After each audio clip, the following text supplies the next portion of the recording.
Boa tarde a todos. Hoje, quinta-feira, dia 1º de abril, nós vamos dar início à nossa reunião semanal da programação e da operação. Essa reunião está acontecendo hoje, pessoal, por conta do feriado de amanhã, sexta-feira, amanhã é feriado, portanto, a gente antecipou a nossa reunião para o dia de hoje. Meu nome é Thiago, eu trabalho na gerência de programação diária da operação e vou conduzi-los hoje ao longo de toda a nossa tarde, até às 5 horas da tarde, para passar pelas nossas apresentações. A, as apresentações são divididas em 3 blocos. O nosso primeiro bloco, que vai se iniciar agora, ele traz a previsão meteorológica, a previsão hidrológica e as restrições hidráulicas, a parte da operação hidráulica da semana. Queria lembrar vocês que ao final de cada bloco, a gente junta as perguntas que foram enviadas pelo chat, ou seja, se tiverem perguntas, vai ter o campo aí na telinha para vocês mandarem suas perguntas. A gente, ao final de cada bloco, a gente se reúne todas as perguntas, junta as respostas, e no início do bloco seguinte, a gente lê as perguntas e convida as pessoas da nossa equipe para responder as perguntas. Vamos dar início, então, ao nosso primeiro bloco. O primeiro bloco vai começar como sempre começa, pela previsão meteorológica. Nesse caso, vou convidar a Beatriz, que vai fazer essa previsão meteorológica para vocês. Por favor, Beatriz, poderia começar? Obrigada, Tiago. Boa tarde a todos. Vou compartilhar a apresentação com vocês. Só um momento, por favor.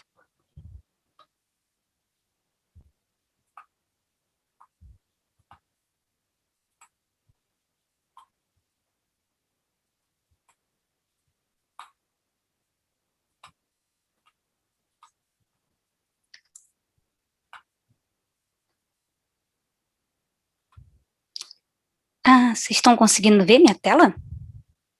Sim, Beatriz. Tá. Perfeitamente. Obrigada.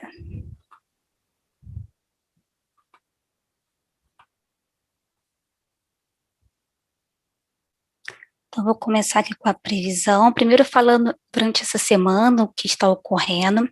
Durante essa semana, uma frente fria avançou pelos estados da região sul, pelo litoral do sudeste, e hoje essa frente fria está aqui no litoral sul da Bahia. O avanço dessa frente fria ocasionou chuva fraca nas bacias da região sul. Aqui no sudeste, essa frente ocasionou chuva bem litorânea, beneficiando um pouco aqui o Paraíba do Sul. O avanço dessa frente fria até o litoral sul da Bahia desfavoreceu a geração eólica da região nordeste, que está apresentando valores inferiores aos observados na semana passada. A geração solar permaneceu estável nos parques do sudeste e nordeste essa semana. A temperatura apresentou declínio nas capitais da região sul. Entre segunda e terça-feira, as temperaturas começaram a cair na região sul, e em São Paulo, a partir de ontem, que a temperatura caiu. Nas demais capitais brasileiras, as temperaturas seguem estáveis. Então, conforme foi dito no primeiro slide, as bacias da região sul e o Paraíba do Sul apresentaram chuva fraca essa semana, devido ao avanço da frente. As bacias da região norte permaneceram com a condição de pancadas de chuva durante esta semana, só que as pancadas de chuva foram bem mais isoladas do que na semana passada, atingindo principalmente o Baixo Tocantins, o Baixo Xingu. Aí, para a semana que vem, a atuação dessa frente fria aqui no litoral da Bahia vai ocasionar chuva fraca isolada no trecho médio do São Francisco e também no Jequitinhonha.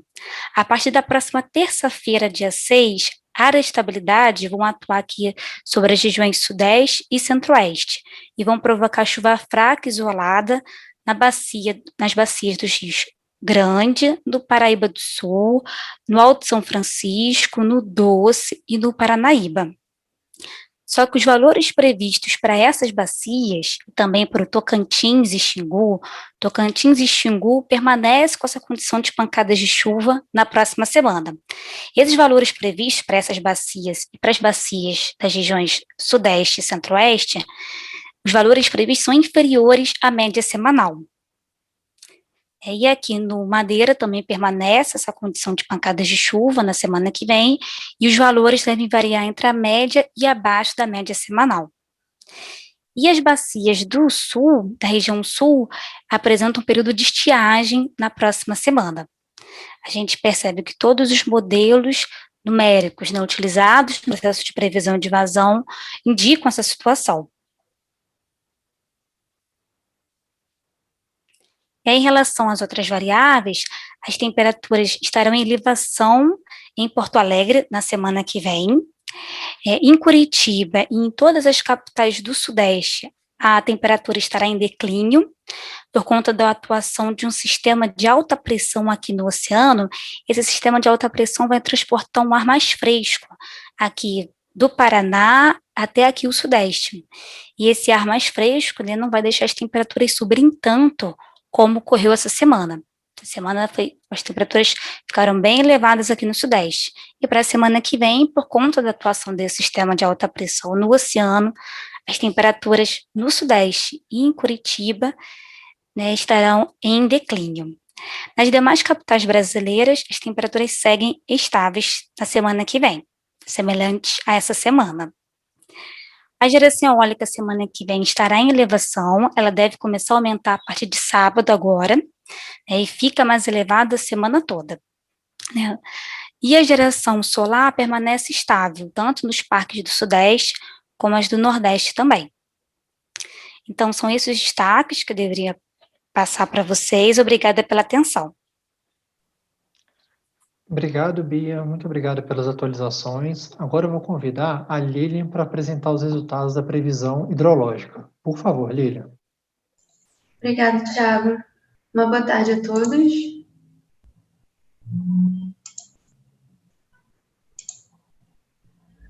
Então, dando prosseguimento à nossa reunião com a apresentação da previsão hidrológica. Para o Sudeste, para a próxima semana, nós, como a Bia mostrou, nós temos a ausência, né, dessa ocorrência de chuva nas bacias do Sudeste. Então, fazendo o acompanhamento das ENAs, observamos que gradualmente, semana após semana, essa ENA vem descendo, né, para o subsistema Sudeste, com uma previsão mensal de 66% da MLT, sendo o terceiro menor abril do histórico.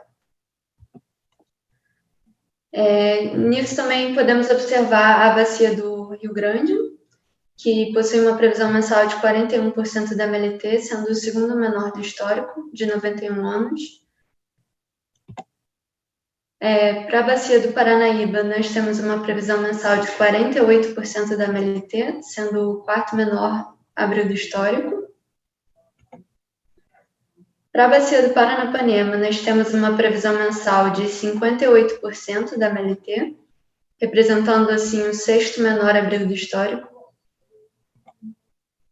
Para a bacia do Paraná, nós temos uma previsão mensal de 55% da MLT, representando o quarto menor abril do histórico. Então, olhando agora o subsistema sul, nas bacias do Iguaçu e Uruguai, observamos também essa falta de chuva na região. Então, olhando o acompanhamento de ENAs, possuímos aí nas próximas semanas um comportamento mais ou menos num patamar estável, né? Tendo uma previsão mensal para o sul de 53% da MLT, representando o 20º menor abril do histórico. Para a bacia do Iguaçu, nós temos uma previsão mensal de 58% da MLT, sendo o 26º menor do histórico. Para a bacia do Uruguai, nós temos uma previsão mensal de 45% da MLT, sendo o 23º menor abril do histórico. Então, para a próxima semana, no subsistema Norte e Nordeste, olhando aí para as bacias do São Francisco e Tocantins, temos uma previsão de chuva também um pouco significativa. Então, olhando o acompanhamento de ENAs do Nordeste, nós vimos uma recessão, né? Então, dessa forma também para as próximas semanas, obtendo essa diminuição gradual da ENA. a previsão mensal fica em 34% da MLT, sendo o terceiro menor abril do histórico. Agora, olhando o acompanhamento dos postos do trecho médio do São Francisco, nós observamos também essa recessão que já vem acontecendo, né, desde o início de março, esse comportamento de diminuição das vazões, também para a afluência de Sobradinho. Então, o acompanhamento de Enas já para a bacia do São Francisco, também da mesma forma como observamos no subsistema Nordeste, essa recessão gradual, com uma previsão mensal de 34% da MLT, representando o terceiro menor abril do estado.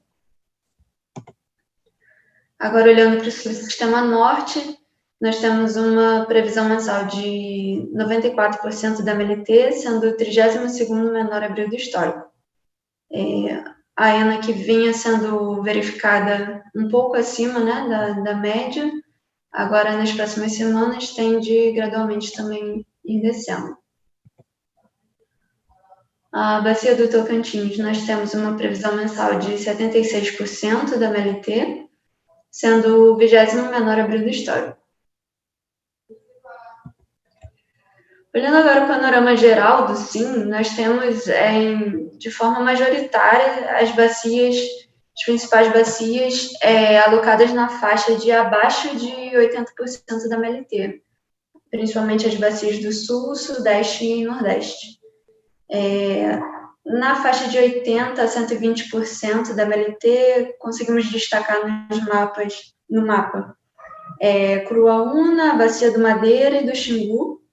E na faixa de acima de 120% da MLT, a gente consegue também destacar aí no mapa as bacias de Itabapoana, Araguari, Santo Antônio do Jari, Tapajós e Uatumã. Olhando agora um comparativo à previsão feita no PMO, nós temos para os subsistemas Sudeste, Nordeste e Sul uma diminuição dessa previsão. Então, para o Sudeste, agora na revisão 1, nós temos uma previsão de 66% da MLT, sendo o terceiro menor. Para o Nordeste, temos uma previsão de 34% da MLT para o mês de abril, sendo o terceiro menor. O Sul, com 53%, sendo o 20º menor. E o Norte, diferente dos demais, um aumento. Nós temos uma previsão de 94% da MLT, sendo o 32º menor. Olhando agora para o segundo mês, né, o mês de maio, nós temos para o subsistema Sudeste um valor esperado de 72% da MLT, tendo um limite inferior de 54% e um limite superior de 120%. Já para o Sul, o valor esperado fica em 75%, variando aí entre 11% e 554% da MLT. Para o subsistema Nordeste, temos um valor esperado de 37%, variando entre 17% e 189% da MLT.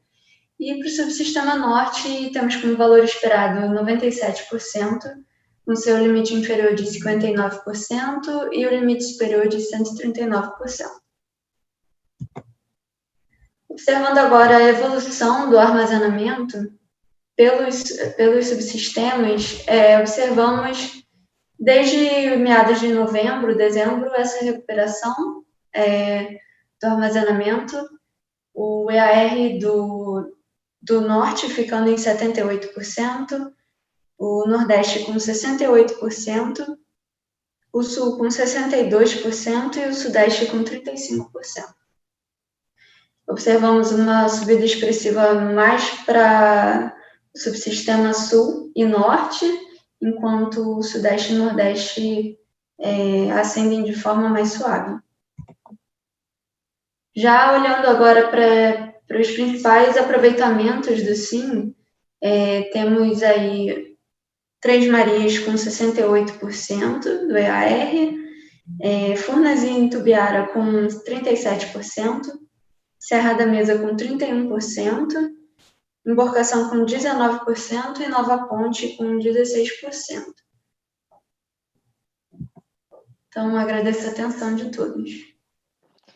Muito obrigado, Lilian. Encerrada essa etapa das previsões, tanto meteorológicas quanto hidrológicas, a gente vai começar a falar sobre a operação hidráulica para a semana. Vou convidar o nosso colega Guilhom para fazer a apresentação. Por favor, Guilhom. Muito obrigado, Thiago.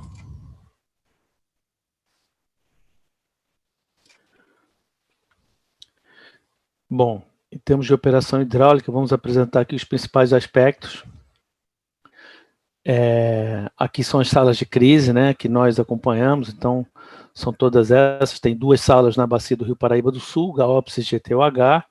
Tem uma sala de acompanhamento na bacia do Grande. Tem uma sala do São Francisco, né, que também é acompanhamento. Uma sala de crise da bacia do Rio Tocantins. Uma sala de acompanhamento da bacia do Rio Madeira. Sala de acompanhamento do Rio Paranaíba. Sala de crise da hidrovia Tietê-Paraná, que já tem algum tempo que não se faz reunião. Sala de crise do Rio Paranapanema. E as salas de crise da região sul, que passou por esse período no ano passado bastante seco, né? Primeiro detalhamento aqui seria a questão da bacia do São Francisco. Então, o que aconteceu? A última reunião, a gente já teve 3 reuniões esse ano, né? A última aconteceu dia 2 de março e a próxima reunião é semana que vem, dia 6, que é terça-feira da próxima semana. Então, a última simulação, que é essa que está apresentada aí, ela veio lá, foi feita no começo de março. E aí dava conta de que Três Marias, praticando uma defluência média, teoricamente, no mês de abril, de 300 metros cúbicos segundo, chegaria lá no final de abril, né, do mês de abril, a um valor entre 75% e 78% de armazenamento. E Sobradinho, praticando, teoricamente, uma defluência média de 968 metros cúbicos segundo, também chegaria ao final de abril com um valor de armazenamento entre 79% e 87%. Na verdade, de lá para cá, aconteceram 2 movimentos. O primeiro foi que nós tivemos para Três Marias a declaração por parte da CEMIG, devido a restrições ali de navegação a jusante de Três Marias, houve a necessidade de começar a implementar aumentos na defluência de Três Marias. Então, ele declarou 2 FSAR-H lá, um para o mês de abril, no valor de defluência mínima de 350, e outro para o mês de maio, no valor de defluência mínima de 400. Então, vai se defluir um pouco mais do que estava se pensando em defluir antigamente, que era o valor de 300. E aí isso já está começando a implementar agora a partir de abril. E a segunda é que, ao consultar a curva de referência lá para a bacia para o reservatório de Sobradinho, né, para decidir a defluência em Xingó, a gente verificou que Sobradinho está trabalhando numa faixa considerada uma faixa normal de operação. E nessa faixa normal, a defluência mínima a ser praticada seria 1.100 metros cúbicos por segundo, e aí não se tem perspectiva de que Sobradinho em maio também fique abaixo disso, então saiu lá no nosso informe para uso no PMO esse valor de 1.100 metros cúbicos por segundo.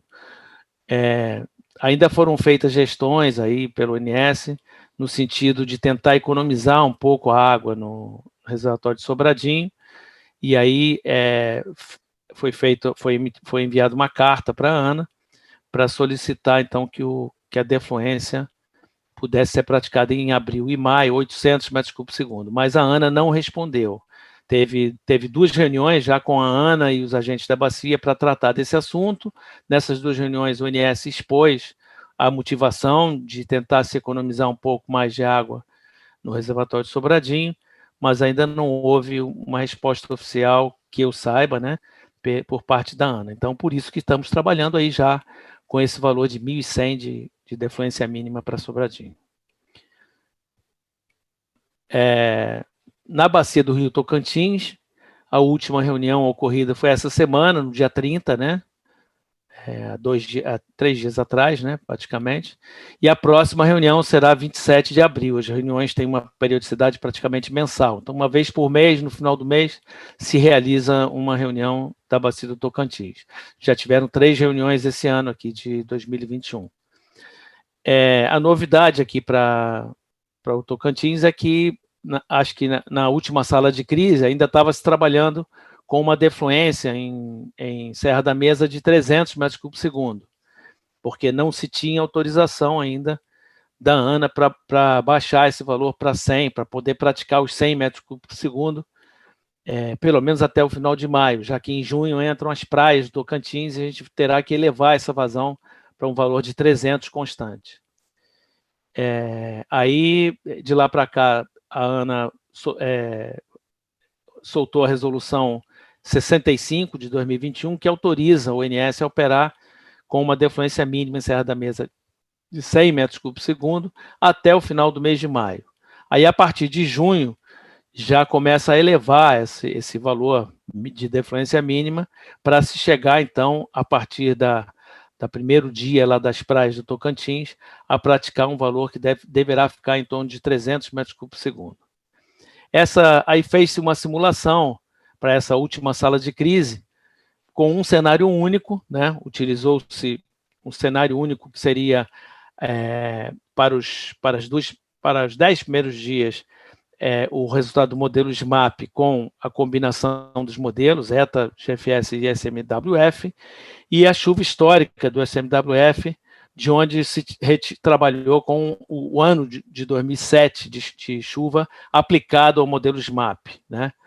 E aí se trabalhou esse valor até o final de maio, né? Então fez uma simulação até o final de maio e essa foi a vazão que foi utilizada na simulação, sendo que até o final de maio ficaria, então, com essa defluência de 100 metros cúbicos por segundo.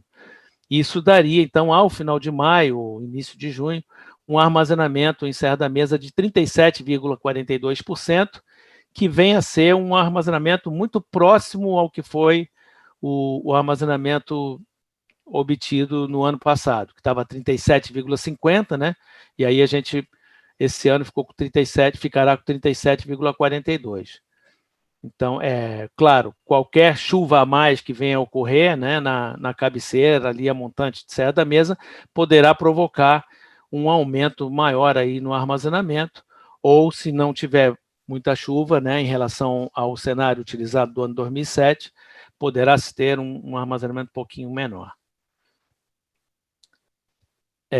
Na bacia do rio Paranapanema, as defluências que vêm sendo praticadas são de mínima de 60 e máxima de 65 para Jurumirim.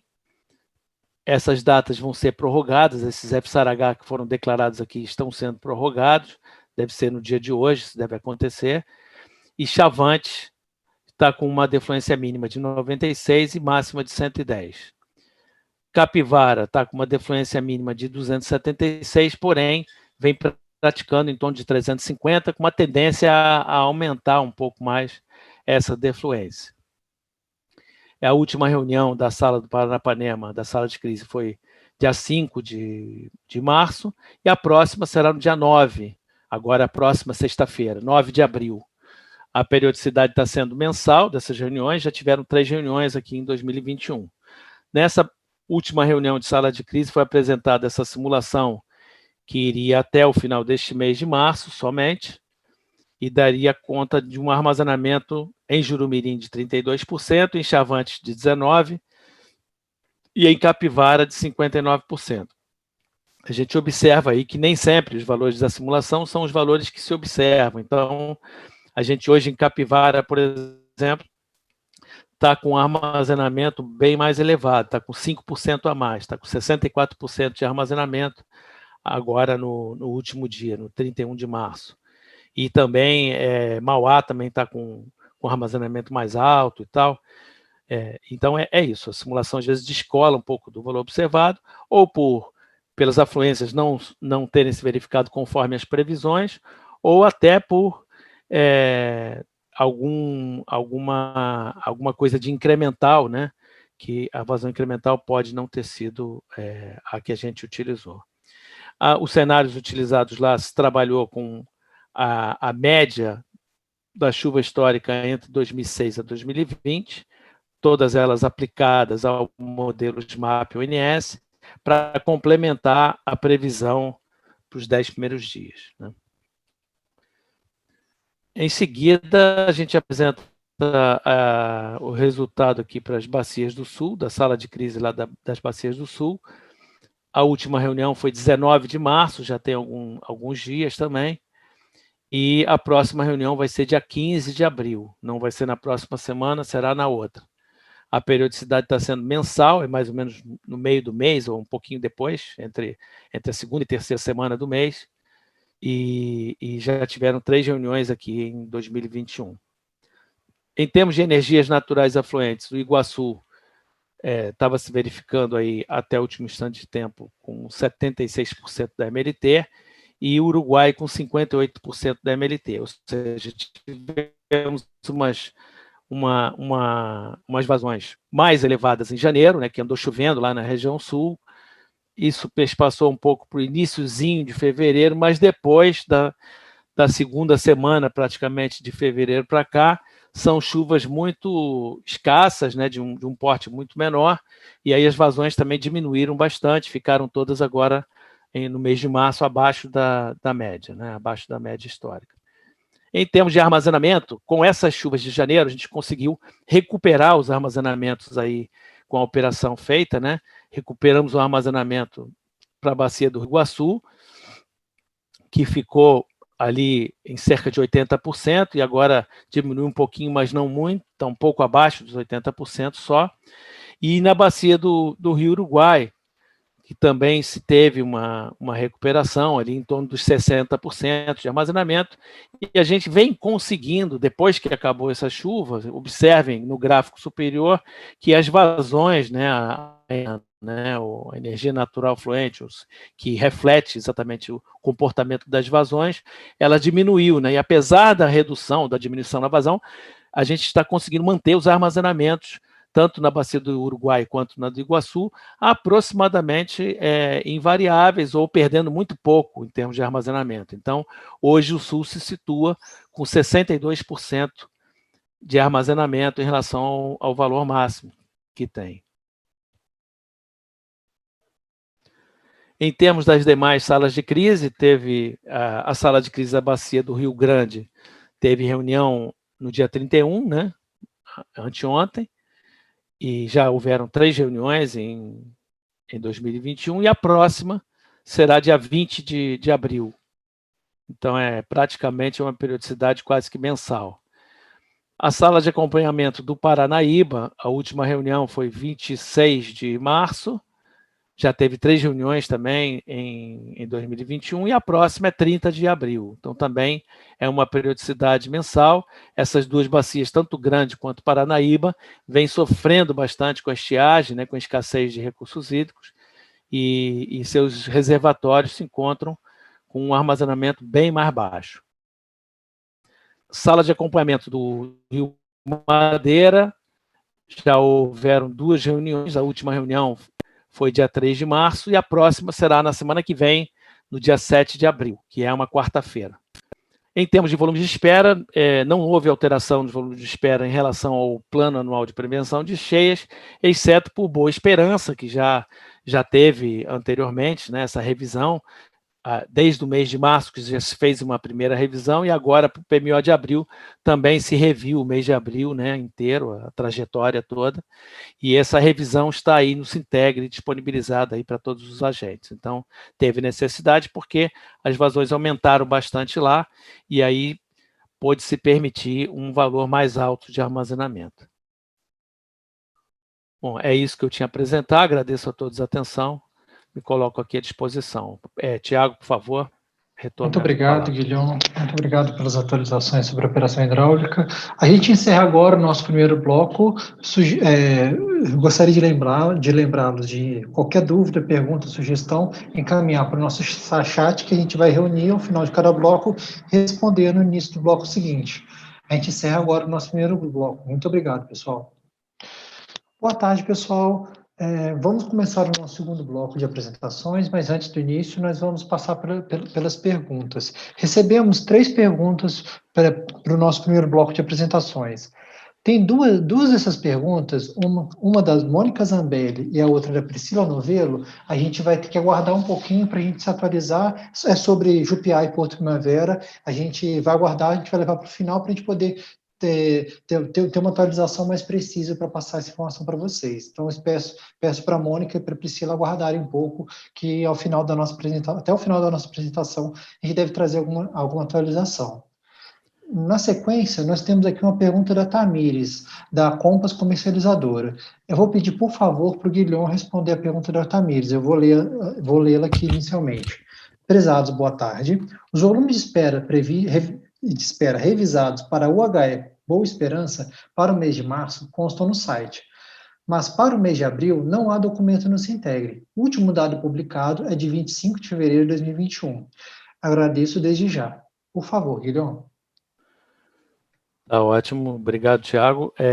Tamires, realmente você tem toda a razão, houve uma pequena confusão, a gente só publicou março, no mês passado, e faremos ainda hoje, a publicação dos valores para abril. Tá? A gente acabou colocando nos arquivos, né, utilizados lá no Decomp, etc., estão nesses arquivos da simulação, mas você tem razão, em termos de disponibilização oficial do volume de espera para abril, ele será feito ainda hoje, tá bom?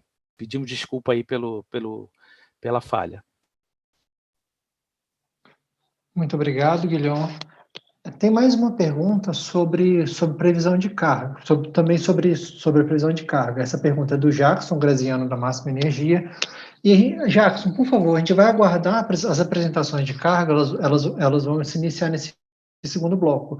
Aí, ao final do segundo bloco, a gente vai responder a sua questão já com a apresentação sobre a previsão de carga já realizada. Aí eu vou só pedir para você aguardar um pouquinho, a gente encerrar esse bloco. No próximo bloco, a gente lê a sua pergunta e vai respondê-la. Eu vou convidar a nossa equipe para iniciar o nosso segundo bloco. O segundo bloco traz apresentações sobre a previsão de carga para programação diária e acompanhamento acompanhamento diário semanal. Temos uma apresentação da previsão de carga para o PMO. Em seguida, temos resultados do PMO e as intervenções energéticas relevantes. Para a primeira apresentação sobre a previsão de carga para a programação diária e acompanhamento semanal, eu vou convidar o nosso amigo Conway Liu. Por favor, Liu. Obrigado, Thiago. Vou começar a apresentação aqui. Começando aqui pelo subsistema norte, então, estamos trazendo aqui em preto a carga verificada, em laranja a prevista, do período aí do dia 26 até o dia 31, e os desvios percentuais nessas barras aqui na parte de baixo do gráfico, né? Bom, a gente tem que o norte, no geral, ele veio no mesmo patamar de carga da semana anterior, com pequenas variações causadas nos 2 primeiros dias, principalmente no Amazonas, né, que aí deu a diferença, claro, foi acima do previsto, né, e aí deu a diferença na previsão. Então, os resultados aí ficaram da média dos desvios em 2,6%, com 63% dos desvios abaixo de 3%, né, e os 2 primeiros dias sendo os destaques dos desvios. Para o subsistema Nordeste, a gente teve temperaturas levemente mais elevadas e um índice de precipitação um pouco menor do que a semana anterior, o que causou a elevação, claro que não tão grande, mas a gente ajustou ao longo da semana, nesses 2 primeiros dias, e os resultados das semanas ficaram ali em 1,9%, com 84% dos desvios abaixo de 3%, né? Passando para o subsistema sul, né, a gente teve que uma redução forte na carga, né, a partir das 19 horas aí do dia 27, então dá para ver aqui que essa redução aqui foi além do esperado e causou redução no dia 28, e por isso essa diferença tão grande assim na previsão versus verificado. E aí os resultados das semanas tivemos que a média dos desvios ficaram em 4,6%, com 41% dos desvios abaixo de 3%. E o destaque aqui para o dia 28, que teve 9,9% de desvio médio. Passando para o subsistema Sudeste e Centro-Oeste, né, a gente teve que, aquela redução do dia 27 e 28 no Sul, chegou no Sudeste com chuva e redução de temperatura no dia 29, que causou essa redução de carga a partir do dia 29, dia 30 e dia 31, né, e os resultados semanas ficaram que a média dos desvios ficaram em 2,1%, com 70% dos desvios abaixo de 3%. E apesar dos desvios locais, né, quando a gente analisa o sistema interligado, a gente tem que, no global, essas diferenças que aparentemente parecem ser grandes, né, percentualmente, né, no global elas não interferem tanto assim no resultado, né? E o resultado da semana para o sistema interligado foi que a média dos desvios ficaram em 1,6%, com 87% dos desvios abaixo de 3%. E aí, passando o panorama, só um resumo, né? A gente teve que o início do plano de São Paulo para conter o avanço da pandemia, né? A fase laranja, indo para vermelho, começou dia 26 de fevereiro, e dia 6 de março teve, sim, a fase vermelha decretada pelo estado inteiro, né? Com isso em mente, a gente realizou algum estudo, né, do impacto do Plano de São Paulo e o lockdown, o efeito disso na carga, e usamos dados do dia 11 de janeiro até o dia 30 de março, excluindo finais de semana e feriados. Com isso, a gente separou em duas fases, né? Uma que é de 11 de janeiro até 6 de março e de 6 de março até dia 30 de março. Retiramos o efeito da temperatura da temperatura sobre a carga e realizamos uma avaliação do resíduo com as medidas restritivas, né? E aí que no intervalo de 95% de confiança, a gente consegue afirmar que o limite inferior o impacto, né, da pandemia foi de, no mínimo, uma redução de 236 mega, no máximo de 812 mega, com a média de 524 megawatt médio, isso para São Paulo. E aí, só trazendo os resultados para outras regiões que realizamos, né, então São Paulo com 524 megawatt médio de redução. Rio de Janeiro, realizamos a avaliação para o mesmo período, só que usando a data de intensificação das medidas para o dia 26 de março, e não encontramos nenhuma redução significativa. E para o subsistema Sudeste, utilizando as mesmas as datas utilizadas em São Paulo, né, porque São Paulo tem uma relevância muito grande no subsistema Sudeste, também não encontramos nenhuma redução significativa. Tiago, com isso eu encerro a minha apresentação e devolvo para você.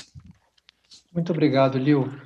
Agora eu vou chamar a Marcela para fazer a apresentação sobre a previsão de carga semanal para essa revisão do PMO. Por favor, Marcela. Obrigada, Tiago. Boa tarde. Boa tarde a todos. Eu vou iniciar o compartilhamento da minha tela.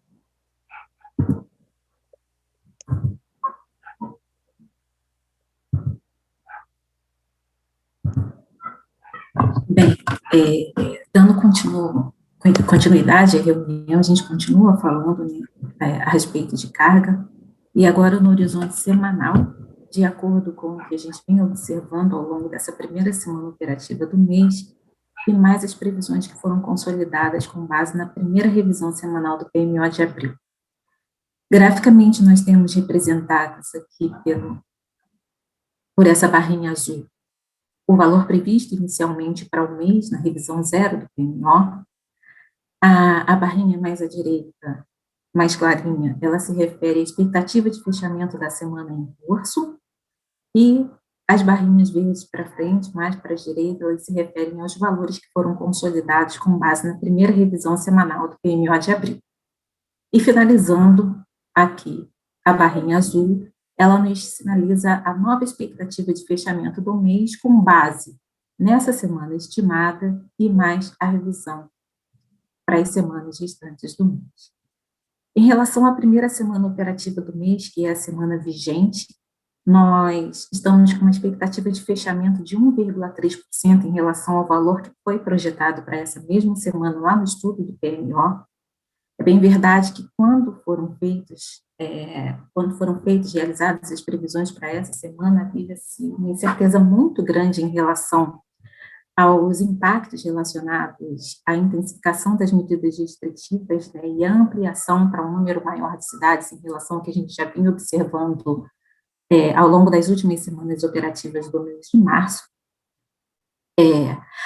Ainda assim, nós fechamos com um valor acima do que havia sido projetado, mas a gente acha que os efeitos aconteceram sim, como o Leo mostrou há pouco, mais intensificamente em São Paulo, né, no caso da região sudeste, mas nessa semana também nós tivemos um efeito relacionado às temperaturas, principalmente nos primeiros dias da semana operativa. As temperaturas foram bastante elevadas e elas só começaram a reduzir do meio da semana agora para o final. Então, o efeito desses primeiros dias, das temperaturas máximas, elas acabaram compensando, em parte, o efeito esperado das medidas restritivas. Para a próxima semana, nós decidimos, até por conta das sinalizações que nós temos, e a princípio nós temos uma ampliação dessas medidas para São Paulo, né, que já se tinha uma expectativa de que elas aconteceriam durante toda a segunda semana operativa do mês, e parece que agora foi estendido por mais alguns dias, e isso também tem acontecido em algumas outras cidades, não só do subsistema sudeste, mas das outras regiões também, como nós vamos ver à frente. E em função disso, nós decidimos manter a carga para a próxima semana num nível mais ou menos semelhante ao que está acontecendo na semana em curso. É claro que essa semana nós temos a ocorrência do feriado do dia 2, mas em contrapartida, na próxima semana nós temos expectativa de redução das temperaturas máximas na região sudeste como um todo. O final dessa semana operativa, ela já está com registro de temperaturas mais amenas quando comparado aos efeitos relacionados aos últimos dias do mês de março, a março como um todo, a fevereiro também, mas nada fora daquilo que a gente esperava, uma vez que abril já é considerado um mês de transição. Então, para a próxima semana, em função da expectativa de redução das temperaturas, contrapondo, né, o efeito do feriado nessa semana e mais a expectativa também de ainda redução de carga por conta das medidas restritivas, nós decidimos colocar a carga no mesmo patamar observado na semana em curso. Em função disso, nós não fizemos nem para a segunda semana e nem para as semanas 3, 4 e 5 nenhuma alteração em relação ao que havia sido realizado lá nas projeções do PMO. E hoje, com essas considerações, nós temos uma expectativa de fechamento do mês com uma variação muito pequena em relação àquilo que foi projetado para o mês de abril no PMO, indicando uma variação de apenas 0,1%. Para o subsistema sul, ele teve um comportamento, né, em termos de desvio diferenciado em relação aos outros subsistemas. A expectativa que se tem de fechamento dessa semana é um valor que nos sinaliza um desvio de menos 6,1%. Quando nós fizemos a projeção para essa semana, nós também levamos em consideração os efeitos das medidas restritivas que já estavam acontecendo nas cidades, né, do subsistema sul como um todo. Havia uma expectativa, né, de intensificação dessas medidas, principalmente, né, até o final do mês em curso, que pegaria ainda dias dessa primeira semana operativa do mês, mas a influência das temperaturas, né, dos registros de temperaturas mais amenas e até de ocorrência de chuva na região, essa carga ela ficou abaixo daquilo que havia sido projetado no estudo anterior. Em função também da expectativa que nós temos de manutenção desse quadro meteorológico, né, de temperaturas mais amenas para a próxima semana e de algum efeito também relacionado às medidas restritivas, nós decidimos reduzir o valor que havia sido projetado para essa semana, para a segunda semana operativa do mês, lá no estudo do PMO, e nós deixamos mais ou menos que no meio termo, não um valor tão baixo em relação, como o que está acontecendo na semana em curso, até porque a gente tem a influência de um feriado aqui dentro dessa semana, e dentro do subsistema sul isso tem um peso especial, e aí nós fizemos uma redução, né, para um valor de 12.128 megawatts médios para a próxima semana.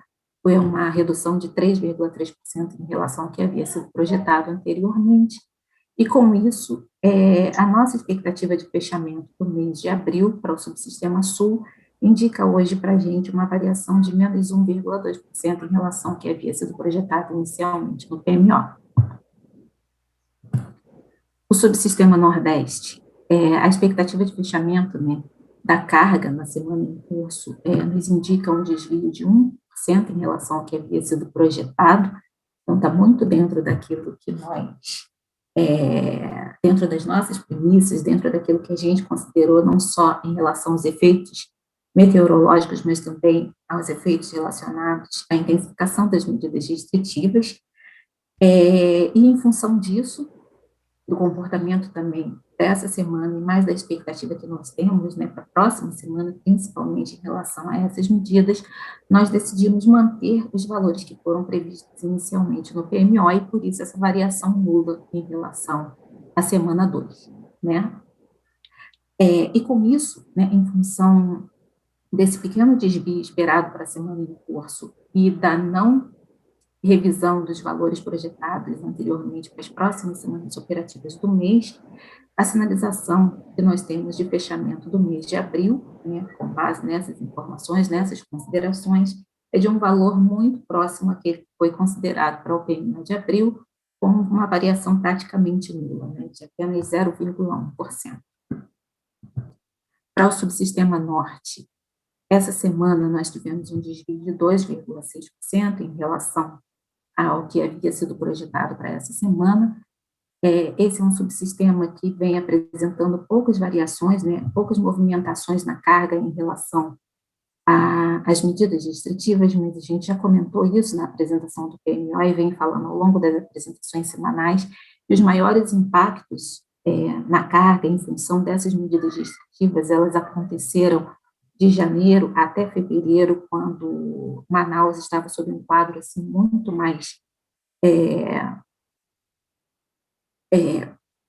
um quadro muito ruim em relação à pandemia, então essas medidas elas foram intensificadas já a partir do mês de janeiro, e por isso que nesse momento a gente observa poucas movimentações em relação às medidas restritivas. Vale lembrar também que, no final da semana passada, a gente começou a observar a retomada de carga de alguns consumidores livres, né, que vinham com carga reduzida já há algum tempo, e essa semana a gente observa já a carga, o comportamento da carga desses mesmos consumidores já na sua totalidade, e em função disso e das expectativas que nós temos, né, para o próximo período, principalmente para a segunda semana operativa do mês, nós também não revimos os valores que foram projetados no PMO para o restante do horizonte. E, por isso, essa sinalização de variação nula para a segunda semana operativa. Em função dessa pouca variação em relação ao que tem sendo observado, a expectativa que nós temos também hoje, né, com base na primeira revisão semanal do PMO do mês de abril, é de uma variação bastante pequena em relação ao que foi projetado inicialmente, né, de apenas 0,2%. Aqui nós trouxemos para vocês as ocorrências da semana em curso, muito mais relacionadas em termos de temperatura. O que a gente pode ressaltar é que, tanto nos subsistemas Sudeste, Centro-Oeste e Sul, os desvios, né, em parte, eles foram ocasionados pela redução das temperaturas máximas registradas em parte do período, né, nas capitais dessas regiões. Essas temperaturas elas foram inferiores não só às observadas nas semanas anteriores, mas também um pouco abaixo em relação àquelas consideradas como premissas para a elaboração das previsões para a primeira semana operativa do mês. E em relação às capitais do Norte e Nordeste, a gente vive um quadro de manutenção, né, em relação ao comportamento observado nas semanas anteriores, e nada muito diferente do que se é esperado para o período, né, que ainda é um período de temperaturas mais elevadas nas regiões, e temos observado totais de precipitações típicas também para essa época do ano. Bem, em relação às premissas consideradas para a próxima semana operativa do mês, que é a semana que vai de 3 de abril a 9 de abril, em termos econômicos, né, nós continuamos considerando a manutenção do desempenho industrial, que, embora ele já esteja em níveis inferiores aos observados no ano de 2020, né, pós-pandemia, mas ele ainda continua em níveis mais altos. Cabe ressaltar que também, associado a esse efeito, né, com o aumento dos casos da pandemia, nós temos aí uma carga sendo impactada negativamente em função da intensificação dessas medidas restritivas, principalmente nas 2 primeiras semanas operativas do mês, até porque a gente não tem nada em decreto que oficialize, né, a extensão dessas medidas para o restante do horizonte, no momento, né. Em termos de temperatura, tanto para as capitais do Sudeste, Centro-Oeste e do Sul, são esperadas temperaturas, em média, inferiores às observadas na semana em curso. Quando eu digo semana em curso, né, o efeito que a gente vem observando do meio da semana para o final, onde nós observamos redução das temperaturas em relação ao comportamento observado no finalzinho de março, aliás, ao longo do mês de março, a gente já começa a observar registro de temperaturas mais amenas, e essa é a expectativa para a próxima semana. Em relação às capitais do Norte e do Nordeste, a gente segue ainda com expectativa de manutenção do quadro observado nas últimas semanas, né, de temperaturas elevadas e de totais de precipitações típicos para essa época do ano. O único destaque que a gente faz é que, em particular, para Salvador, há expectativa de atuação de uma frente fria, o que acarretará chuva fraca e chuvisco ao longo do período, e isso tem uma certa influência dentro da carga do subsistema Nordeste como um todo. Bem, essas eram as informações que nós teríamos para trazer para vocês em termos de consolidação das previsões, né, para o horizonte visto na primeira revisão semanal do PMO de abril e acompanhamento da carga nessa primeira semana operativa do mês. Eu agradeço a atenção de todos e volto a palavra a você, Tiago. Muito obrigada. Eu que agradeço, Marcela, muito obrigado. A gente encerra com essas 2 apresentações, as nossas apresentações sobre a previsão de carga. Agora a gente vai começar as 2 apresentações que vão ser feitas pela nossa colega Diana, uma sobre os resultados do PMO e a outra sobre as intervenções energéticas relevantes. Por favor, Diana, pode começar. Boa tarde, Tiago. Boa tarde a todos que estão acompanhando essa reunião semanal da operação. Então, inicialmente, eu vou começar falando sobre os principais resultados da revisão do PMO de abril, especificamente para a semana que engloba o próximo sábado, dia 3 de abril, até a próxima sexta-feira, dia 9 de abril. Só antes de entrar nos resultados, a gente costuma sempre trazer alguns destaques, né, pontos de destaques de informações relevantes em algumas revisões, e para essa não teve nenhum destaque, né, de atualização, apenas as atualizações rotineiras mesmo. Então, entrando direto nos resultados, né, falando especificamente sobre o CMO, obtido pelo modelo Decompre para a primeira semana operativa, a gente observa que houve uma elevação do CMO no Sudeste, no subsistema Sudeste, Centro-Oeste e Sul. Esses 2 subsistemas continuam acoplados, que não teve atingimento do intercâmbio entre eles, então eles seguem acoplados em todos os patamares de carga. O subsistema Norte mantendo o CMO zerado em todos os patamares de carga, principalmente por conta do excedente de geração hidráulica da região. E em relação à semana passada, a gente vê uma significativa elevação do CMO na região Nordeste, em que na semana passada, no PMO de abril, o CMO ficou em 0 em todos os patamares de carga, e para essa semana já foi para em torno de R$140 por megawatt-hora. Só ressaltando que nos próximos slides eu vou mostrar o que a variação, né, uma análise da variação do CMO que a gente faz semanalmente para identificar quais os pontos que influenciaram no sentido de evolução ou de redução do CMO, no comportamento do CMO da semana, e para esse subsistema Nordeste já era esperado essa elevação por essa primeira semana dessa revisão 1. Então, aqui, além do CMO, a gente também destaca quais foram os intercâmbios que atingiram o valor máximo. Então, a gente observa que em todos os patamares de carga, os intercâmbios do bipolo do Norte-Sudeste, FNS, Magnésio e Exportação Norte, todos esses intercâmbios atingiram o valor máximo em todos os patamares de carga. Só como um destaque que esses que estão marcados aqui com um Czinho, que foram intercâmbios que ficaram no valor máximo apenas no limite conjuntural, dado que a gente tem os limites estruturais e os conjunturais, onde a gente considera uma redução do limite de intercâmbio por conta de algum desligamento que ocorre na primeira semana operativa. Então, resumidamente, a gente mantém o CMO acoplado Sudeste e Sul, Nordeste, elevação do CMO em relação à semana passada significativa, e o Norte ainda com o CMO zero. Então, semanalmente, a gente traz esse gráfico, né, para a gente ver quais fatores que impactaram mais no comportamento do CMO da semana. Então, inicialmente, para essa semana, a gente fez 8 estudos, onde o primeiro estudo é o próprio resultado do Decomp da semana passada. A gente pega o resultado da semana passada, pega os níveis de partidas conforme declarado, conforme previsto pelo próprio Decomp, e a gente simula essa revisão com os mesmos dados do que a gente tinha na semana passada. Então, já era esperado para essa semana uma pequena elevação do CMO na semana passada, e quando a gente atualiza a previsão de vazão, a gente vê uma elevação significativa.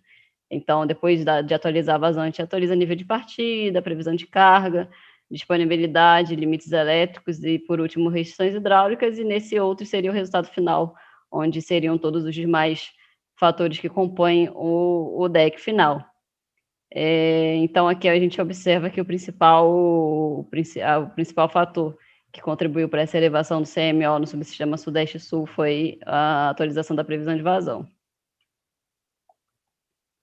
Para o subsistema Nordeste, como eu já tinha comentado no primeiro slide dessa apresentação, utilizando nessa previsão perfeita, que é o próprio resultado do modelo, a gente já via uma significativa elevação em relação ao CMO da semana passada, passando de zero em torno de R$ 108, R$ 109 por megawatt-hora. E quando a gente atualizou a previsão de vazão, essa tendência foi acentuada, né? Passando então para em torno de R$ 140 por megawatt-hora. Aí depois a gente foi atualizando sequencialmente todos esses dados, e similarmente ao do subsistema Sudeste-Sul, e a gente observa que o principal fator, então, já era esperado, então seria a previsão perfeita que já era esperada, essa elevação do CMO, e acentuado, então, pela atualização da previsão de vazão. A gente sempre traz também aqui a geração térmica prevista pelo Decomp, só vale ressaltar que é uma geração térmica de referência, dado que a ordem de mérito hoje é dada pelo modelo DCE, então a gente traz aqui o resultado do modelo Decomp para referência. Então, para essa semana operativa, de 3 de abril a 9 de abril, o resultado do modelo Decomp estima uma geração térmica em torno de 4,8 gigawatts médios para essa semana. Esses 4,8 seria referente à geração total, né? E dentre esses 4,8, só vale um destaque aqui que quase 4,3 é cerca de inflexibilidade, conforme declaração enviada pelos agentes para essa semana. Em relação ao comando de despacho antecipado das usinas AGNL, então, nessa revisão do PMO de abril, a semana que a gente está despachando antecipadamente essas usinas é a semana de 5 de junho a 11 de junho. Como destaque, a gente traz aqui a novidade de que para essa semana Santa Cruz vai estar despachada por ordem de mérito, de acordo com o benefício GNL calculado pelo Decomp para essa semana de junho. Então, apenas a usina térmica de Santa Cruz que estaria por mérito nessa semana. Só ressaltando que para a usina de Luiz O.R. Melo, ainda há necessidade de geração por razão elétrica para reduzir o risco de corte de carga na região de Governador Valadares e na região norte do Espírito Santo. Em relação às ofertas de importação de energia, a gente observa que em relação à semana passada, comparando com o que foi enviado para a semana passada e o que foi enviado nessa semana, uma diferença no custo das ofertas do Uruguai, uma diferença bem significativa, em que alguns blocos foram ofertados na semana passada em torno de 600, 700 reais, e agora todos os blocos estão acima de R$1.000. Vale destacar aqui só a diferença, né, que Eletrobras e Enel declararam montantes diferentes essa semana, onde a Eletrobras ofertou 4 blocos, o primeiro bloco com 70 megawatts médios em todos os patamares de carga, 25 no segundo bloco, 90 no terceiro bloco e 135 no quarto, totalizando um montante total de 320 megawatts médios em todos os patamares de carga. E a Enel ofertou 3 blocos, onde o primeiro bloco seriam 25 megawatts médios, o segundo 90 e o terceiro em 135, totalizando 250. E para a oferta da Argentina, a Enel enviou ofertas similares ao que foi enviado na semana passada.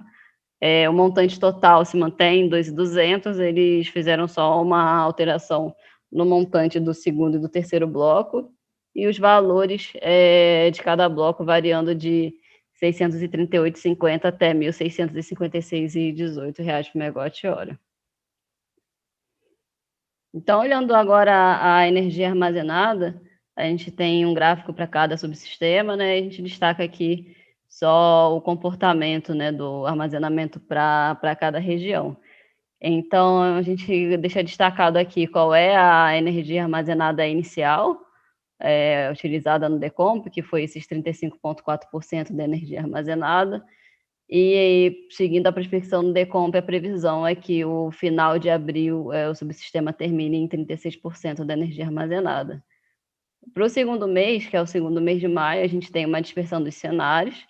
Esses cenários são gerados para acoplamento com a opção de custo futuro do New Wave, e dentre esses cenários, a gente chegaria num valor médio de armazenamento máximo no final de maio em 36,3%. No subsistema sul, a gente iniciou o estudo em 61,3%, a previsão é que a gente finalize o mês em 61,3% também, e a média dos cenários para o segundo mês, a previsão é que o armazenamento desse subsistema finalize em 71%. Para o subsistema Nordeste, a gente começou com 68,5%. Previsão do Decomp é que o final do mês de abril a gente chegue a 66,9% da energia armazenada, e para o segundo mês a previsão média dos cenários é finalizar 31 de maio em 63,1% da energia armazenada. No subsistema Norte, a gente iniciou o estudo com 78,1% da energia armazenada, e a previsão do Decomp é terminar o mês de abril em 83%. E para o final do mês de maio, uma média dos cenários finalizando com 85,9% da energia armazenada do subsistema.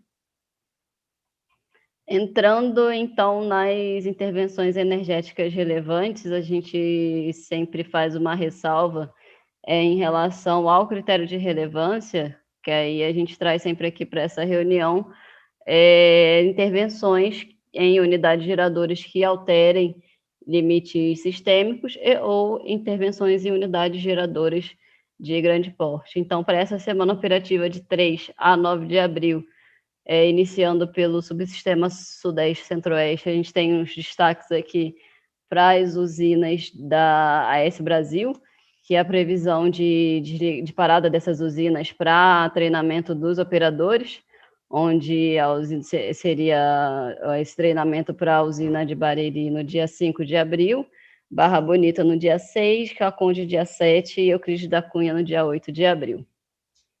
Ainda continuando no subsistema Sudeste, temos destaques também para a manutenção da usina térmica de Santa Cruz.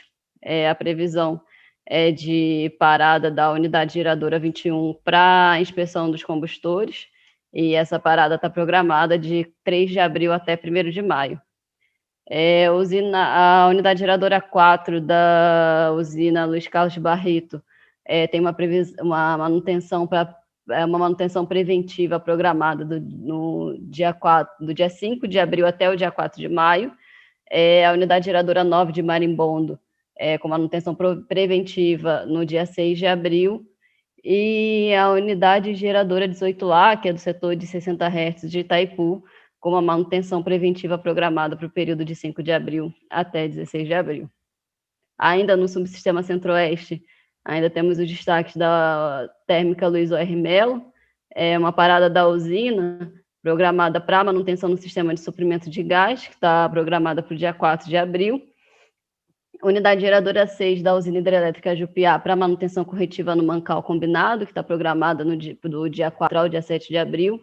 Unidade geradora 4 de São Simão, uma manutenção corretiva no sistema de freios, que está programada para o dia 5 de abril. E unidades geradoras 3 e 4 da usina hidrelétrica Três Irmãos, a unidade geradora 4 no período de 5 a 9 de abril, unidade geradora 3 de 5 de abril a 24 de maio. E finalizando aqui, então, o destaque do subsistema norte, previsão de manutenção da unidade geradora 2 e da unidade geradora 3.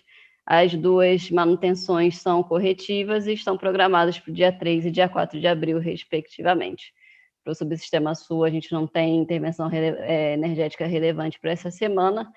E aqui eu finalizo a apresentação. Tiago, retorno a palavra para você e fico aqui à disposição para eventuais dúvidas que chegarem aí no fórum. Obrigada. Muito obrigado, Diana. Com a apresentação da Diana, a gente encerra o nosso segundo bloco. Vamos fazer o intervalo para, na sequência, iniciar o terceiro bloco já e responder as perguntas que estiverem lá no nosso chat. Reforço para vocês, à medida que tiverem dúvida, inserirem suas perguntas no nosso chat. Agradeço a todos pela presença e continuamos no próximo bloco. Muito obrigado. Boa tarde a todos. Iniciando agora o nosso terceiro e último bloco de apresentações, sendo que o quarto e último bloco, de fato, vai ser somente com respostas às perguntas que ficaram pendentes. Eu vou começar esse bloco falando sobre as perguntas. Tem uma pergunta aqui do Jackson Graziano. É a seguinte: boa tarde. Em 2020, devido ao cenário de carga e pandemia, o ONS adotou uma política conjuntural de intercâmbios que visava reduzir a chance de atuação do ERAC. Agora, em 2021, vemos uma intensificação de medidas restritivas, apesar de não observarmos uma queda acentuada de carga. Como o ONS enxerga essa intensificação da pandemia? Há motivos para esperarmos, nos próximos meses, uma política diferenciada de intercâmbios? Jackson, quem faz essa análise sobre a política de intercâmbio, sobre de como que a gente deve conduzir os intercâmbios para evitar o risco do ERAC, não é a equipe de programação, é a equipe de planejamento de curto prazo, a PLC. Eu vou sugerir para você encaminhar essa pergunta por e-mail, que aí lá, por e-mail para a central de relacionamento, que lá a gente vai encaminhar corretamente para a equipe de planejamento. A equipe de planejamento, ela não participa como um todo dessa reunião da programação. Aí eles não estão aqui disponíveis para responder a sua pergunta. Eu sugiro, por favor, para você encaminhar por e-mail. Na sequência, eu tenho uma pergunta do Gabriel Godinho, da Nova Energia Comercializadora. A pergunta do Gabriel é a seguinte: prezados, boa tarde. O ONS divulgou hoje os valores mensais de carga da primeira revisão quadrimestral. Ao compararmos a carga mensal de 2021 do SIM com aquela divulgada na apresentação da última sexta-feira, percebemos que os valores são diferentes. Por exemplo, foi apresentado que se haveria uma redução de 354 megawatts na carga de junho em relação à carga divulgada no plano, 65.758 megawatts. Dessa forma, esperávamos uma carga em junho de 65.404. Todavia, o valor mensal divulgado para junho foi 65.331. Esse mesmo efeito acontece em outros meses de 2021. Qual é a razão dessa diferença? Houve atualização da projeção que foi apresentada no dia 26 de março? Eu vou convidar a Márcia para responder a sua pergunta, Gabriel. Por favor, Márcia. Boa tarde, Godinho.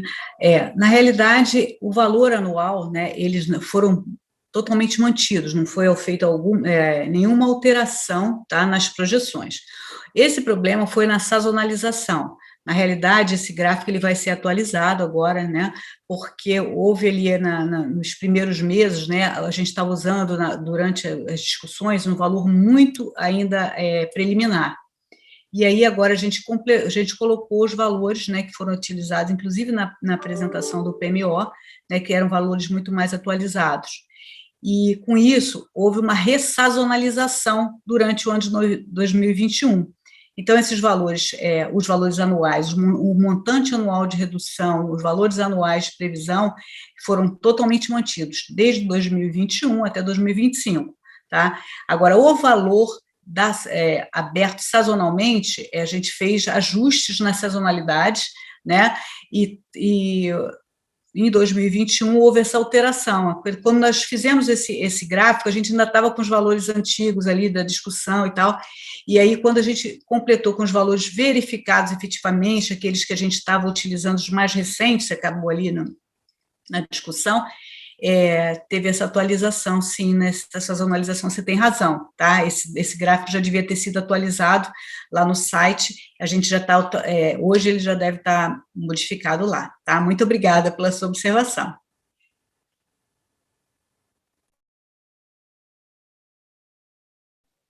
Muito obrigado, Márcia, pela resposta.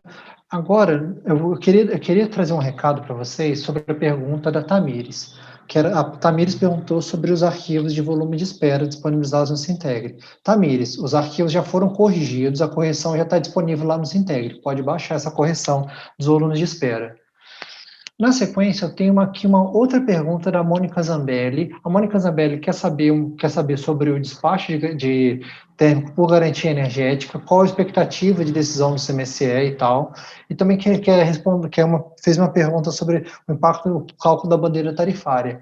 Vou pedir, Mônica, para você aguardar mais um pouquinho para o final do nosso último bloco, que a gente vai reunir essas perguntas sobre as decisões do CMSE, sobre a garantia energética, e vai responder para você no último bloco. Lembrando que você também já tem outra pergunta em espera, que é sobre as restrições lá de Jupiá e Porto Primavera.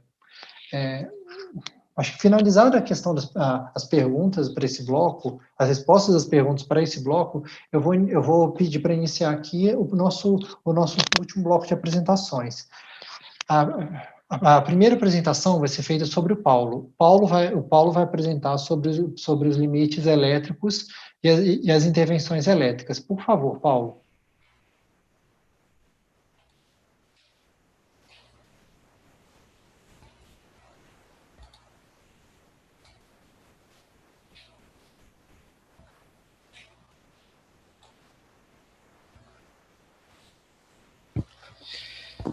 Boa tarde a todos.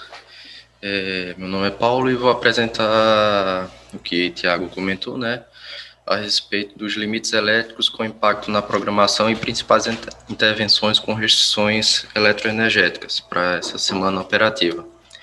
Então, iniciando, nós temos esse BCS1 da linha 500 kV Serra da Mesa Samambaia, no terminal de Samambaia.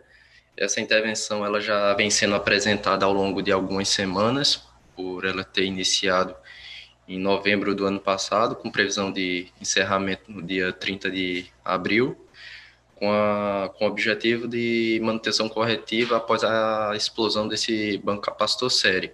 Então, para que o sistema suporte as perdas duplas e simples nas interligações norte-nordeste, nordeste-sudeste e norte-sudeste, deve-se limitar o recebimento sudeste-centro-oeste inferior a 7.000 megawatts num cenário nordeste exportador e um limite inferior a 6.800 num cenário nordeste recebedor. A próxima intervenção de destaque é a linha 500 kV Barreiras Rio das Éguas, circuito 2, que é iniciada em meados de março, com previsão de conclusão agora nesse sábado, dia 3, para a questão de instalação de bandejas adicionais nas caixas de emenda de fibra ótica do cabo OPGW. Então, para que o sistema suporte dinamicamente problemas de falha de disjuntor em Rio das Éguas ou perdas simples nas interligações, deve-se programar um RNE, que é o recebimento nordeste, entre uma exportação de 5.300 megawatts e uma importação de 5.500, e o fluxo norte-sudeste inferior a 3.100 megawatts no cenário nordeste exportador e inferior a 3.500 megawatts no cenário de nordeste recebedor. Também temos intervenção no setor de 500 kV da SEI Bicoara, barramento 1, na madrugada do sábado, dia 3, de caráter de manutenção preventiva. Então, para que o sistema suporte a perda da barra remanescente sem causar danos para o sistema, deve-se restringir o recebimento nordeste entre 5.300 megawatts de exportação até 5.800 megawatts de importação. Da mesma forma, no domingo, na Barra 2, em Bicoara, mantém-se os mesmos valores de recebimento Nordeste. A próxima intervenção de destaque é a linha de 500 kV P102 Sobral 3, circuito 1, onde ela iniciará na sexta-feira, dia 9 de abril, com previsão de término no sábado, que objetiva ajustes na cabeação de fiação, manobra e fechamento da seccionadora do reator Eco 2, de Sobral 3. Então, para que o sistema ele suporte perdas duplas e simples na interligação Norte-Nordeste, manter o recebimento Nordeste entre uma exportação de 5.700 e uma importação de 5.400 megawatts. Próximo destaque é da linha de 500 kV Colinas, Ribeiro Gonçalves, circuito 2.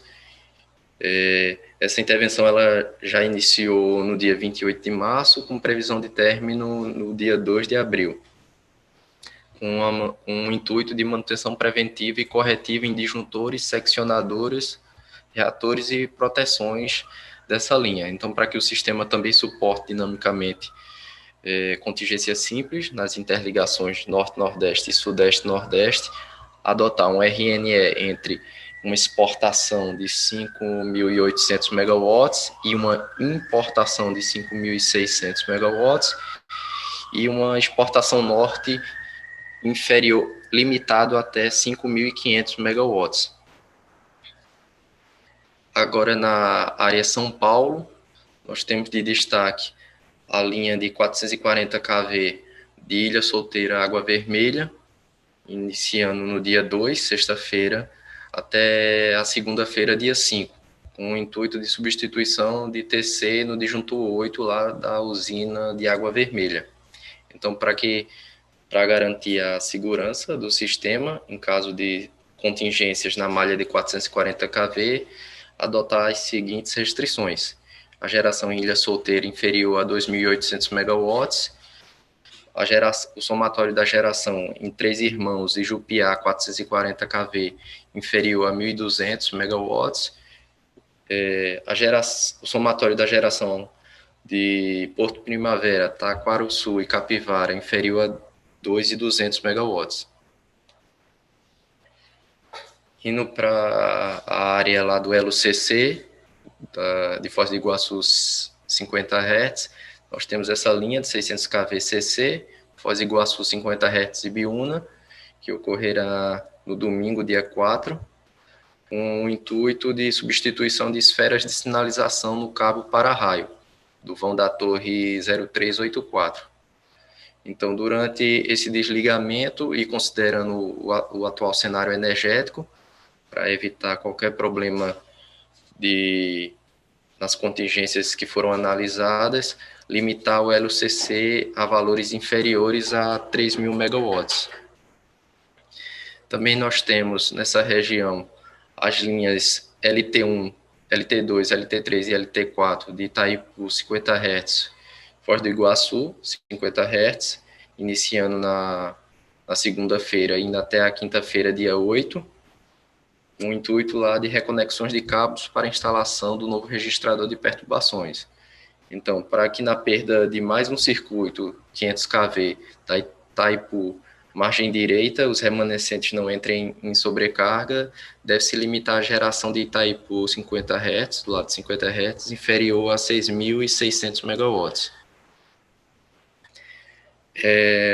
Outro destaque aqui é o trafo Zulu Alpha 902, de 66 para 13.8 kV, em Foz do Iguaçu 50 Hz, e a LT de 66 kV da margem direita, Foz do Iguaçu.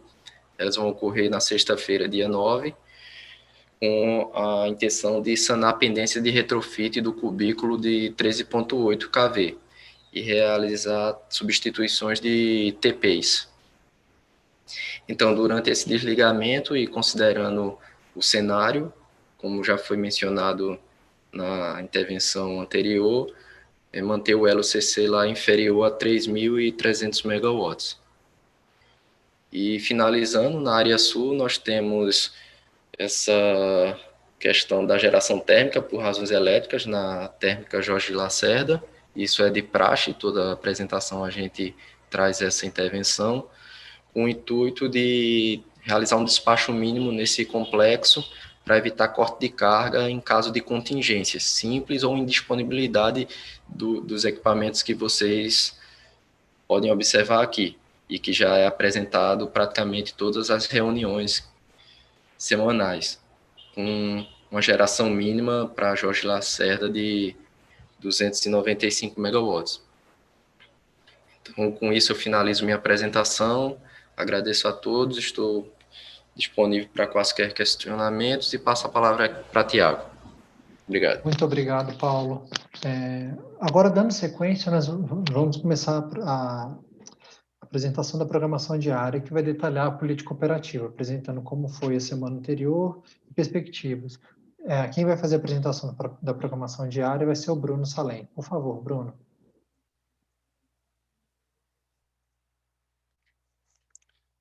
Boa tarde a todos. Vou apresentar os principais destaques da política operativa entre os dias 27 de março e 1º de abril.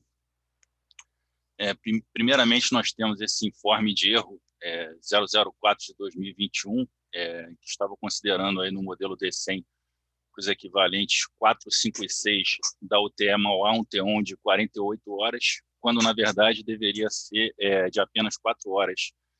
E esse DEC foi corrigido aí a partir do dia 27 de março de 2021.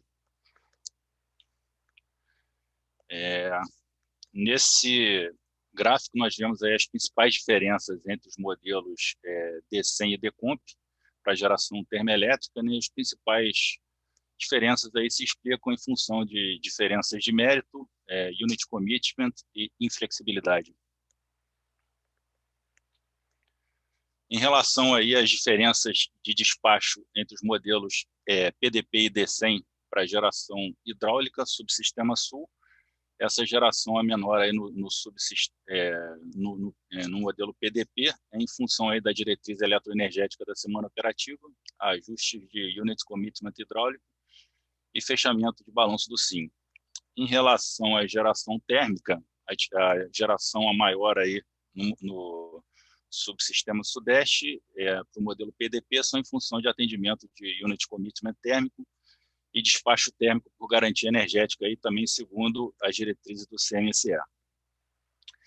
Em relação ao subsistema sul, as diferenças aí de geração hidráulica são para compatibilização da diretriz da política operativa, com o objetivo de preservação do armazenamento das bacias da região sul, que estão bastante depressionados, também segundo a autorização aí do CMSE. E com relação à geração térmica maior aí no pós-D100, são devidos ao despacho da UTE Pampa Sul, que não é simulada aí no modelo D100, e despacho também por garantia energética, aí, segundo as diretrizes do CMSE. Em relação ao subsistema Nordeste, a diferença aí de geração são em função da política operativa aí de defluência da bacia do Rio São Francisco. Com relação à diferença na geração térmica, foram devidos às redeclarações de inflexibilidade aí no pós-D100. Com relação às diferenças de geração hidráulica na região norte, são em função da compatibilização do limite de transmissão norte-sudeste, né, que está sendo explorado aí ao máximo aí nesse cenário energético que nós estamos vivenciando. Com relação às diferenças de geração térmica, são em função de redeclarações de inflexibilidade aí nos dias 31 e 1º de abril. Para o intercâmbio internacional de energia, nós tivemos importação aí apenas aí da Argentina, entre 300 e 500 megawatts aí nos dias 30, 31 e 1º de abril.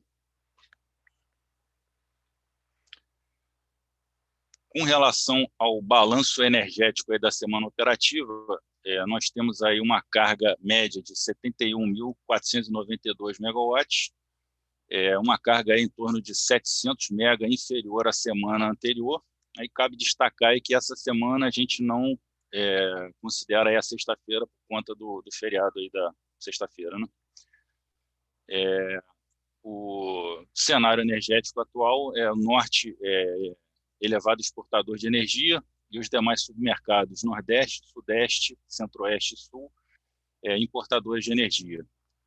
Os elos de Xingu e Madeira estão em valores bem elevados aí, compatível aí com a semana anterior, em função aí das elevadas afluências aí da região norte. O intercâmbio médio a importação média de energia da Argentina está na casa de 192 megawatts. E o elo de Itaipu a geração de Itaipu está em torno de 5.800 megawatts, também 200 mega inferior à semana passada.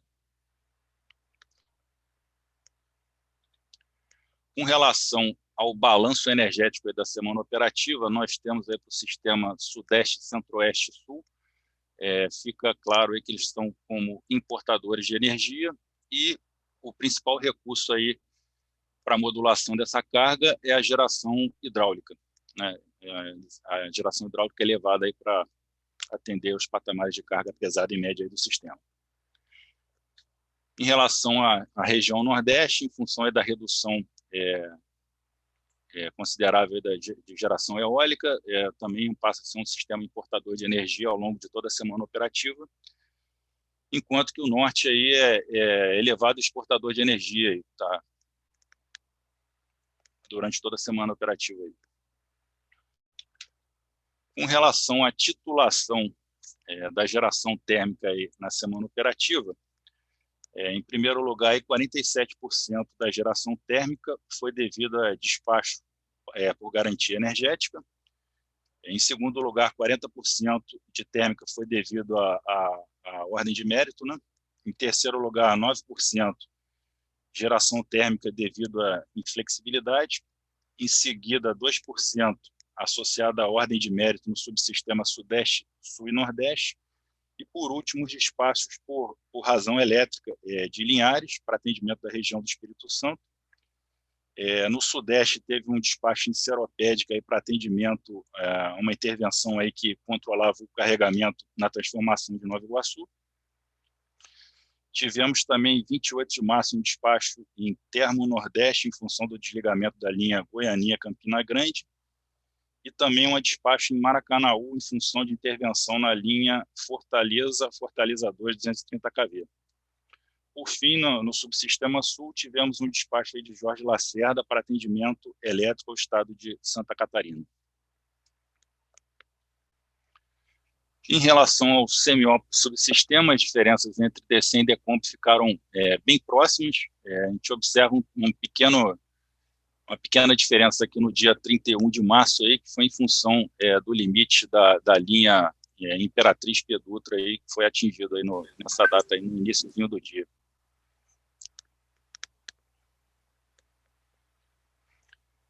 Em relação ao subsistema...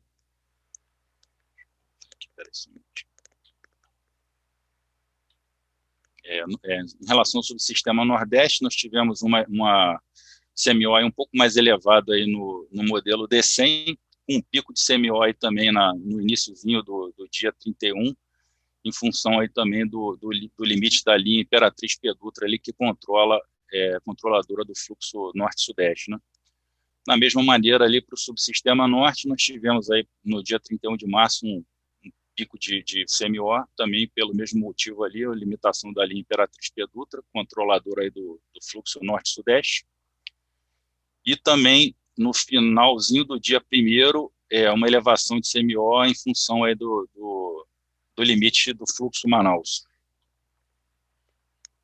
Em relação ao CMO por barra, nós temos aí, como destaque na região norte, um CMO um pouco mais elevado ali, para o dia, a análise aí foi feita para o dia 1º de abril, às 21 horas, né? O CMO um pouco mais alto na região norte ali se destaca devido ao fluxo Manaus, se distou aí dos demais barras aí da região norte. Tivemos também um CMO mais reduzido em função a transformação de pimenta bueno ali na região do Acre e Rondônia, e também semióis ali elevados no Sudeste em função de intervenções ali que demandavam uma geração mínima nas usinas de Funil Grande, Itutinga e Camargos. Nessa figura aí, nós apresentamos aí o CMO por barras, pela metodologia do boxplot, em que o CMOs por barras aí são divididos aí em primeiro quartil, mediana, terceiro quartil, valores de mínimo e máximo, e os outliers, né, que são os pontos fora da curva, que nós vamos analisar aí nos slides seguintes.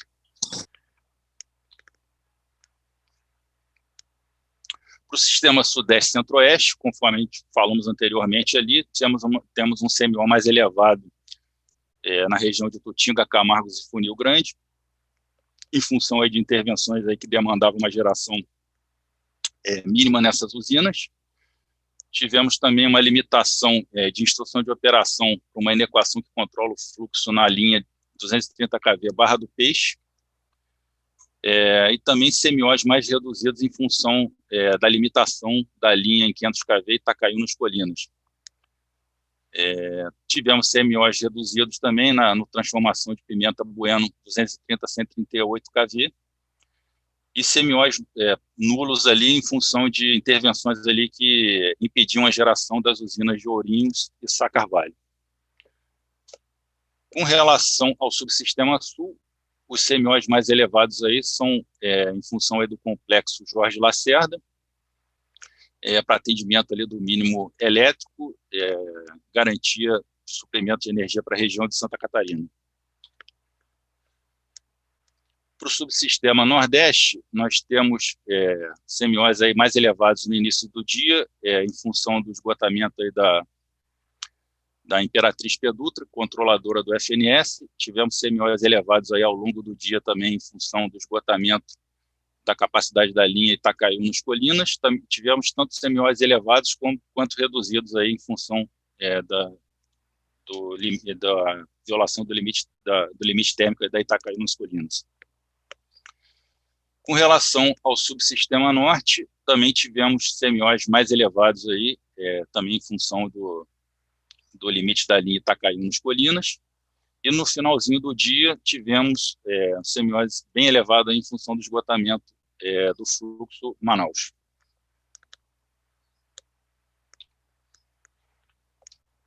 Em relação ao balanço energético aí da semana operativa, ao longo do ano, ao longo dos últimos 12 meses, né, nós temos aí para a região Sudeste, foi exportadora de energia até mais ou menos meados de 2020, e a partir daí passou a ser importador de energia, né, e a carga aí já atingindo valores pré-pandemia. Em relação ao balanço energético da região Sul, ele foi exportador de energia aí em meados de 2020, né? Também foi exportador de energia aí no iniciozinho do ano, entre janeiro e fevereiro de 2021, e fora esses períodos aí, importador de energia aí ao longo dos últimos 12 meses, né? Com relação ao subsistema Nordeste, ele até mais ou menos maio de 2020 aí estava como importador de energia. A partir desse período aí, em função principalmente aí do aumento da oferta de geração eólica, passa a ser exportador de energia, e a partir do iniciozinho desse ano aí, esse subsistema passa a ser novamente importador de energia. E a carga aí também já atinge valores aí superiores ao período pré-pandemia, né? Em relação ao subsistema Norte, ele é praticamente exportador de energia ao longo dos últimos 12 meses, né? Com destaque aí para o período úmido, que vai até março de cada ano, e entre julho e novembro de 2020 é praticamente 0 a 0, né? Não é nem exportador nem importador de energia. É isso aí que eu tinha para apresentar. Eu vou a palavra para o Thiago. Muito obrigado a todos aí. Obrigado, Bruno. Com a apresentação do Bruno, a gente encerra todas as nossas apresentações do dia. Aproveita também para encerrar esse terceiro bloco. A gente vai fazer um intervalo. Peço a todos que enviem suas perguntas, que a gente vai reuni-las e respondê-las ao início do quarto e último bloco. A gente vai reunir as perguntas referentes a esse bloco e aquelas que ficaram pendentes dos blocos anteriores. Muito obrigado, pessoal. Boa tarde a todos. Voltamos para o quarto e último bloco, no qual nós vamos responder as perguntas do bloco anterior, das apresentações anteriores, todas aquelas que ficaram pendentes dos demais blocos, do primeiro e do segundo bloco. Eu vou começar aqui por uma pergunta da Mônica Zambelli, da CPFL. Prezados, essa semana eles estão praticando despacho térmico por garantia energética, certo? O CMSE deve reavaliar essa decisão semana que vem? Nessa ocasião, o que o ONS vai solicitar de GEFON? Pode me dizer qual o valor que foi passado de geração térmica por GE para cálculo da bandeira tarifária de abril? Obrigada. Então, ela fez 4 perguntas, vamos na sequência. A primeira pergunta é, sim, Mônica, o ONS está praticando garantia energética e o CMSE deve reavaliar essa decisão para a semana que vem, a segunda pergunta dela? Sim, o CMSE toda semana ele reavalia a situação para decidir quanto que vai ser o despacho por garantia energética. Isso já vem sido procedido e semana que vem já está certo que ele vai reavaliar a situação. Agora, a terceira pergunta, né, que nessa ocasião, ou seja, na próxima semana, o que o ONS vai solicitar de GEFON? A gente ainda está avaliando quanto vai ser solicitado por GEFON ainda, Mônica. E a última questão que ela quer saber sobre o valor repassado de geração térmica por GE para cálculo da bandeira tarifária de abril, isso, Mônica, é uma questão que a gente já está avaliando aqui. Eu gostaria que você registrasse a solicitação por e-mail, que aí, terminando essa nossa avaliação, e tendo sua pergunta registrada por e-mail lá para a nossa central de relacionamento, a gente vai te responder. Só vou pedir para você aguardar um pouco, porque essa questão ainda está sendo avaliada. Encerradas essas perguntas aqui da Mônica, na sequência eu vou fazer referência a 3 perguntas sobre o mesmo assunto. As perguntas são da própria Mônica Zambelli, da CPFL, da Priscila Novelo, da Bolt Energia, e da Amanda Holanda, da Casa dos Ventos. As perguntas são sobre o mesmo tema, mas querem saber sobre a atualização sobre o processo de solicitação de alteração das vazões de efluentes de Jupiá e Porto Primavera. Querem saber se há alguma previsão de definição ou aprovação desses novos valores e como que tem sido as reuniões sobre esse assunto. Para responder essa questão, eu vou pedir ao Vinícius para ele trazer essa nossa atualização aqui sobre o pedido que o ONS fez para a revisão dos valores de defluência mínima de Porto Primavera e Jupiá. Por favor, Vinícius. Boa tarde a todos, obrigado, Thiago. Boa tarde aí, eu agradeço a pergunta, a todos que fizeram a pergunta nessa direção. O ONS encaminhou ofício na semana passada sobre esse assunto aos agentes e tem interagido com eles, sob o ponto de vista técnico, como seria essa redução. E hoje houve uma reunião, como foi falado, com a participação da ANA, do IBAMA, do Ministério de Minas e Energia e o ONS. Estamos vendo como seria a realização dos testes para a prática dessa vazão mínima. Tem aspectos, do ponto de vista dos agentes, o que precisa ser verificado, quais são as localidades que estão sujeitas a algum tipo de eventual problema com essa redução de vazão. E da parte do ONS, nós vamos avaliar o que será a redução de geração, como é que ela será tratada para a realização desse teste, que recursos nós vamos utilizar para permitir essa redução de vazão / geração nessas usinas e, consequentemente, também em Itaipu. Isso está em curso e não há ainda uma definição de quando será realizado. O objetivo é que seja o mais breve possível e nem a que valor que vai ser atingido. O ONS solicitou um valor dentro do ofício, mas esses testes é que vão dizer qual o limite que poderá ser praticado a partir dos resultados dos testes. Era isso, Thiago. Muito obrigado, Vinícius. Agora nós vamos para a última pergunta da tarde de hoje. A pergunta é do João Barreto. Olá, boa tarde. Poderia, por gentileza, explicar com um pouco mais de detalhamento as ocorrências no controlador do fluxo norte-sudeste e no fluxo Manaus? bem como os consequentes descolamentos do semiônio norte? Obrigado. Para responder essa pergunta, eu vou convidar o nosso colega que fez a apresentação da política operativa, o Bruno Salem. Por favor, Bruno. Boa tarde, João Barreto.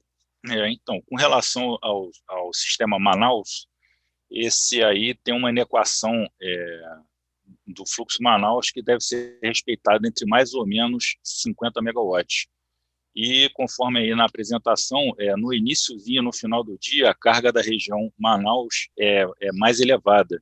Então, aquele pico de semióleo no finalzinho do dia, o sistema Manaus tem que praticamente maximizar aí a sua geração para atendimento ali dessa inequação que limita em mais ou menos 50 megawatts ali, o que faz o semióleo ficar alto ali nesse ponto ali da região norte. Com relação ao fluxo norte-sudeste, conforme também a instrução de operação, ele é dependente do fluxo na linha Imperatriz P-Dutra. Então, quanto maior o fluxo na Imperatriz P-Dutra, eu perco o limite do FNS, do FNS, né?